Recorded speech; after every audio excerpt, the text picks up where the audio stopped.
Have you ever walked into a steakhouse, mouth-watering for a juicy, perfectly cooked cut, only to leave disappointed with a tough, flavorless slab and a bill that stings worse than the meal? Picture this: you're ready for a night out. Craving. That sizzle, the smell of grilled beef, and a baked potato loaded with all the good stuff. But then, the steak arrives, and it's more like chewing on an old boot than savoring a premium cut. Worse, you're out $50 or more for the privilege. It's a letdown we've all faced at one point or another. So, which steakhouses are serving up regret, and which ones actually deliver a meal worth celebrating? From the chains you should skip at all costs, to the two spots that still know how to make a steak sing. Buckle up, because we're about to slice through the hype and get to the meat of it. Let's start with a chain that promises an Aussie adventure, but often leaves you stranded with a subpar steak: Outback Steakhouse. Back in the day, Outback was a game changer. You'd walk in, see boomerangs on the walls, hear that upbeat Aussie vibe, and feel like you were in for something special. The Bloomin' Onion was a showstopper, massive, crispy appetizer that screamed indulgence. Menu items like Alice Springs chicken or the Joey menu for kids made it a family favorite for birthdays or big nights out. It wasn't just dinner, it was an experience, like stepping into a theme park for your taste buds. But somewhere along the line, the magic started to fade. The Australian theme, once fun, now feels like a gimmick that doesn't deliver. Steaks often show up overcooked, under-seasoned, or just plain lukewarm. Instead of bold, smoky flavor, you're left wrestling with a chewy cut that's more disappointing than delightful. The Bloomin' Onion. It's still there, but it's become a greasy gut bomb that fills you up before your steak even hits the table. And let's talk about the price. For what you're paying, sometimes $25 or more for a ribeye, you expect better than average. Reviews on sites like Yelp and Google echo this, with diners giving Outback locations an average of 4.0 stars. Citing inconsistent food and service that feels rushed, the atmosphere can be chaotic, too, with long wait times and servers stretched thin. Sure, nostalgia keeps some folks coming back, memories of family dinners or first dates, but when the food doesn't match the price tag, those memories aren't enough. So, when was the last time you left Outback feeling like you got your money's worth? Chances are, it's been a while. Next up, we've got a chain that rides in with cowboy swagger, but often leaves you with a meal that's all hat and no cattle. Longhorn Steakhouse. From the moment you step inside, Longhorn sells itself as a slice of the Wild West. Rustic wood decor, cowboy murals, and a menu packed with bold names like Renegade Sirloin or Flo's Fillets, designed to make you feel like you're at a ranch where the steaks are as big as Texas. The branding is strong, and on paper, it's a steak lover's paradise. But then the food hits the table, and the dream starts to crumble. Steaks at Longhorn are often unevenly cooked, with some parts chewy and others tough. What should be a flavorful, well-seasoned cut often tastes like it was dusted with salt and pepper in a hurry. Sides don't save the day either. Mashed potatoes can taste like they came from a box. Salads look wilted, and the bread feels like an afterthought. For a chain that charges $20, $30 for a steak, the lack of quality is hard to swallow. A 2024 article from Food Republic noted that Longhorn's steaks often rely on heavy seasoning to mask lower quality cuts. And customer reviews on TripAdvisor frequently mention inconsistent cooking. Some locations might get it right if you luck out with a skilled cook, but consistency is what builds trust, and Longhorn struggles there. It's not all bad. Fans of the chain love the vibe and the occasional well-cooked steak, but when you're paying for a premium experience, occasional doesn't cut it. Have you ever had a steak at Longhorn that lived up to the cowboy hype, or did it leave you wishing you'd grilled at home? Now, let's swing by a spot where the peanuts on the floor are sometimes the best part of the meal. Texas Roadhouse. If you've ever been, you know the deal. Loud country music, servers breaking into line dances, buckets of peanuts, and those warm, addictive rolls slathered with cinnamon butter. It's a party from the moment you walk in, and for families, that high-energy vibe is a big draw. Prices are reasonable, with a 12-ounce ribeye going for about $25 at many locations, and those endless rolls make it feel like a steal. But here's the catch: the steaks often don't live up to the fun. Too many times you'll get a cut that's gristly, fatty, or just plain tough. Cooking is hit or miss. Some steaks arrive charred on the outside, but raw in the middle. Others, cooked so well done, they're dry as a desert. A 2023 Reddit thread on our steak pointed out that Texas Roadhouse's steaks are often USDA choice, not prime, which explains the inconsistent quality. Sides don't help much either. Mashed potatoes can be lumpy. Veggies taste like they're straight from the freezer, and salads lack freshness. The rolls and cinnamon butter are legendary, no question. But if the best part of your steakhouse meal is the bread, something's off. Texas Roadhouse thrives on its lively atmosphere, and for some, that's enough to keep coming back. But if you're there for a standout steak, you might leave disappointed. Do you go to Texas Roadhouse for the steak, or are you just there for the rolls and the vibe? Moving on, let's talk about a buffet-style spot that once felt like a treat, but now serves up more nostalgia than flavor: Sizzler. If you grew up in the 70s or 80s, Sizzler was a big deal. You'd grab a tray, hit the salad bar for pasta salad and jello, and wait for a sizzling steak to arrive. It was affordable, casual, and felt like a special night out without breaking the bank. But fast forward to today, and Sizzler's lost its spark. The salad bar, once the star, often looks sad wilted greens, watery pasta, and desserts that taste more like plastic than sugar. The steaks, they're usually thin, overcooked, and lacking any real flavor. A 2024 Food Republic article called out Sizzler for its low-quality cuts and outdated buffet model, with reviewers on Yelp describing the steaks as tough and flavorless. The decor doesn't help either. Many locations feel like they're stuck in a 90s time warp, with worn booths and dim lighting that's more depressing than cozy. For seniors who remember Sizzler's glory days, there's a pull to revisit, but the reality rarely matches the memory. Prices aren't even the bargain they used to be, with a steak and buffet meal often hitting $20 or more.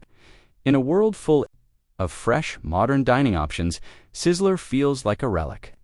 Did you ever love a Sizzler meal as a kid? Would you go back now? Or is it better left in the past?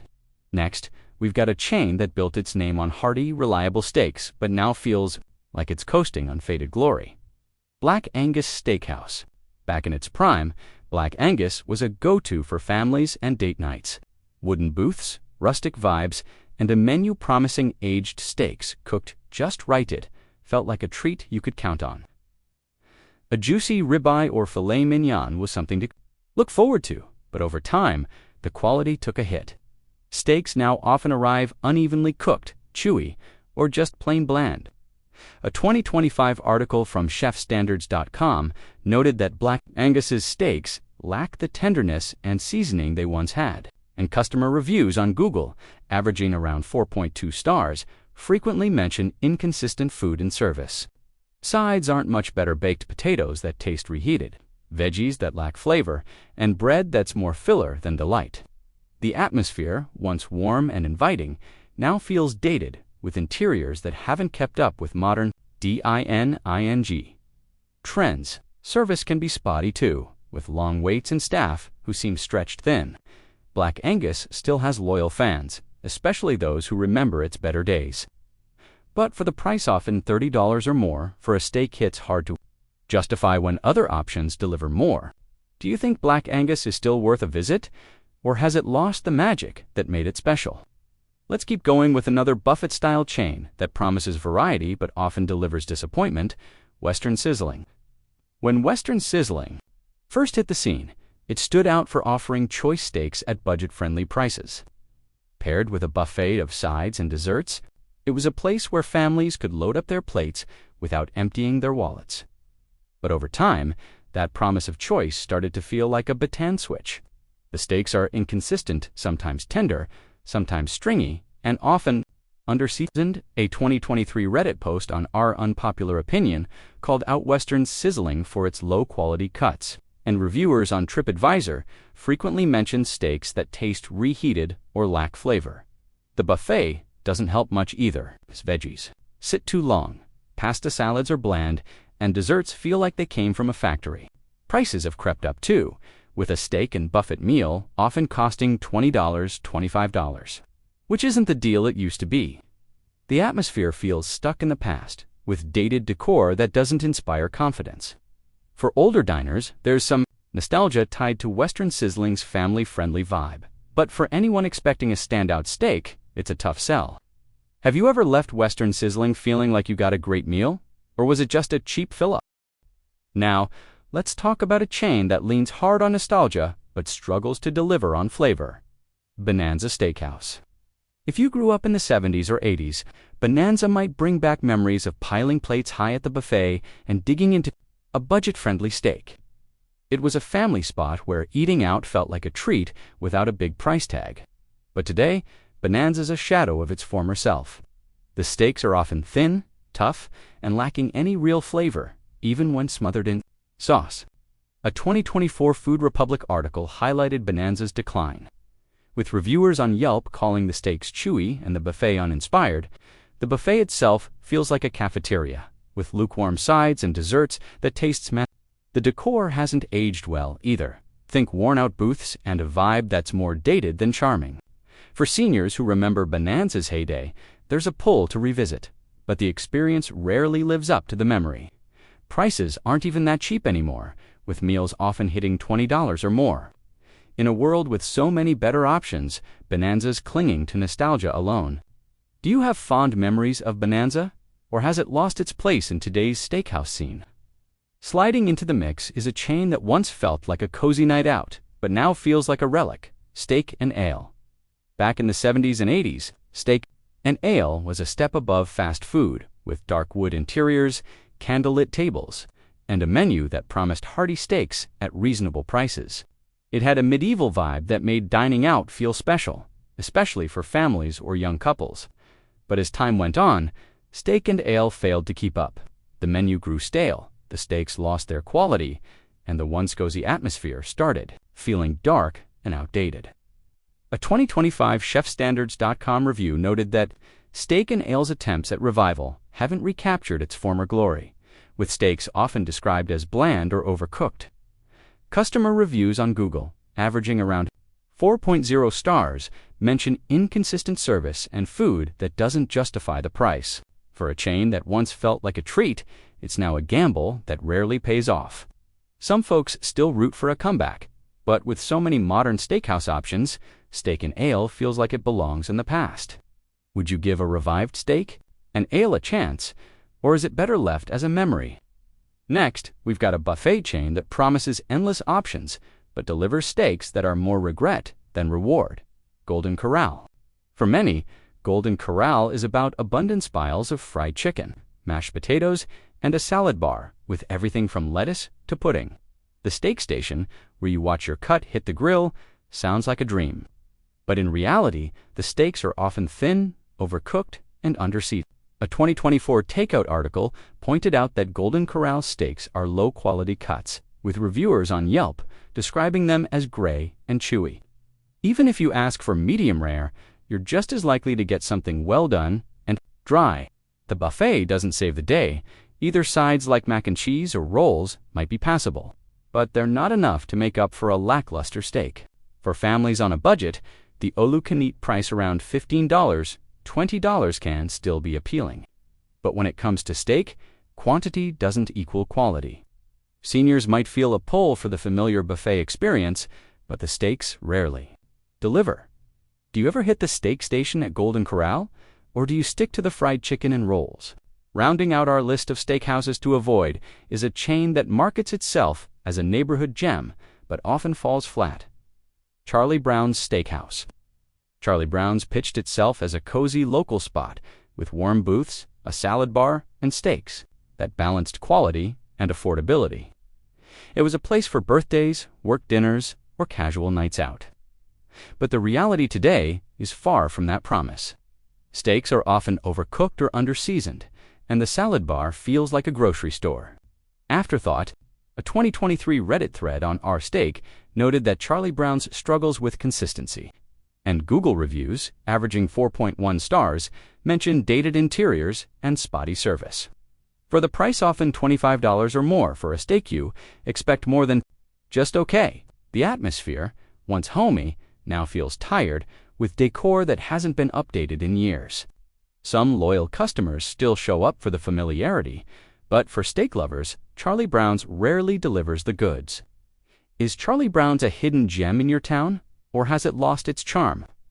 But it's not all bad news. Let's talk about two steakhouses that actually deliver steaks worth celebrating. First up is Texas de Brazil, a Brazilian-style churrascaria that turns dining into a full-on experience.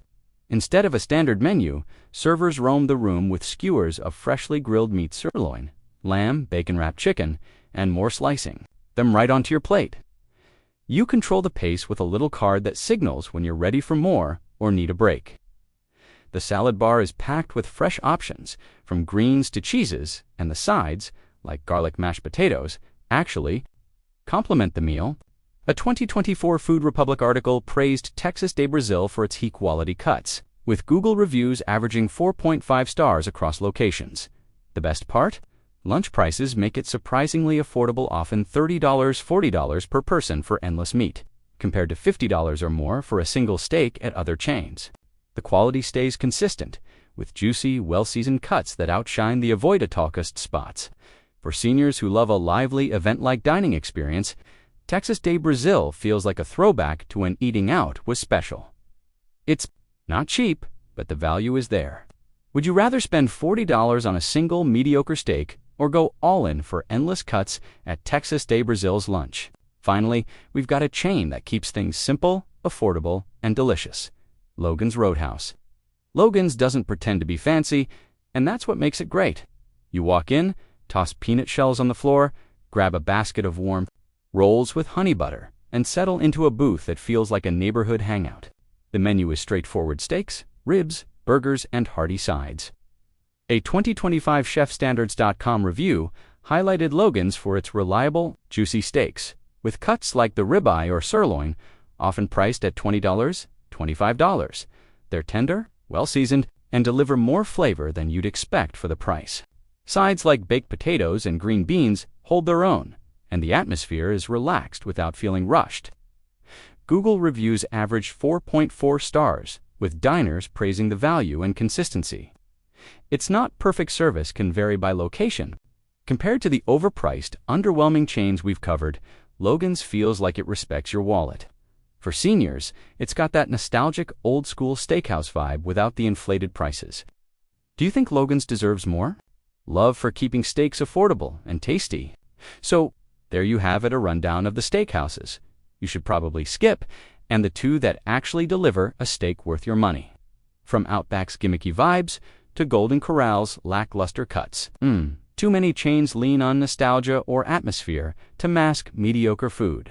But spots like Texas de Brazil and Logan's Roadhouse prove you can still get a juicy, flavorful steak without breaking the bank or settling for disappointment. Next time you're craving a steak night, think twice about where you go. Your taste buds and wallet will thank you. What's your best or worst steakhouse story? Drop it in the comments below, hit the like button if you've ever battled a tough cut of meat, and subscribe to the channel for more food truths you won't find on the menu.